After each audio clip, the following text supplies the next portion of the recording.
Hello, আজকে আমি এই চুড়ি দিয়ে বানাবো এইরকম চুড়ি।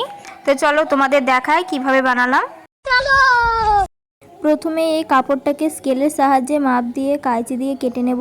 আমি এখানে 5 টুকরো করে নিয়েছি, কেননা 5টা চুড়ি হবে। এরপর চুড়ির সাইডে এবড়ো খেবড়ো জায়গাগুলো প্লেন করে নিলাম।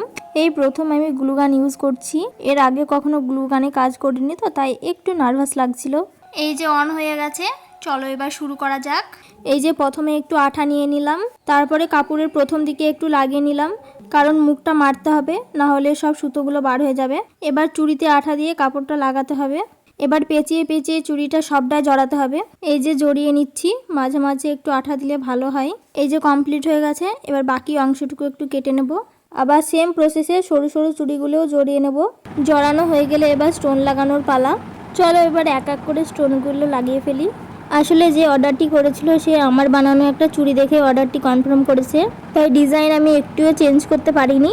ও সেম টু সেমই চেয়েছিল, শুধু কালারটা একটু চেঞ্জ চেয়েছিল। অর্ডারটি আর্জেন্ট ছিল, 7 দিনের মধ্যে ডেলিভারি দেওয়ার কথা বলছিল। দূরের হলে হয়তো দিতে পারতাম না, আমাদের গ্রামের পাশেই বাড়ি, তাই হয়তো নিতে পেরেছিলাম। কথা বলতে বলতে সেমভাবে সবগুলো কমপ্লিট করে ফেললাম।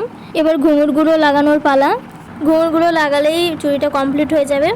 এবার দেখাবো ফাইনাল লুক। এই যে এটা হচ্ছে চুড়ির ফাইনাল লুক।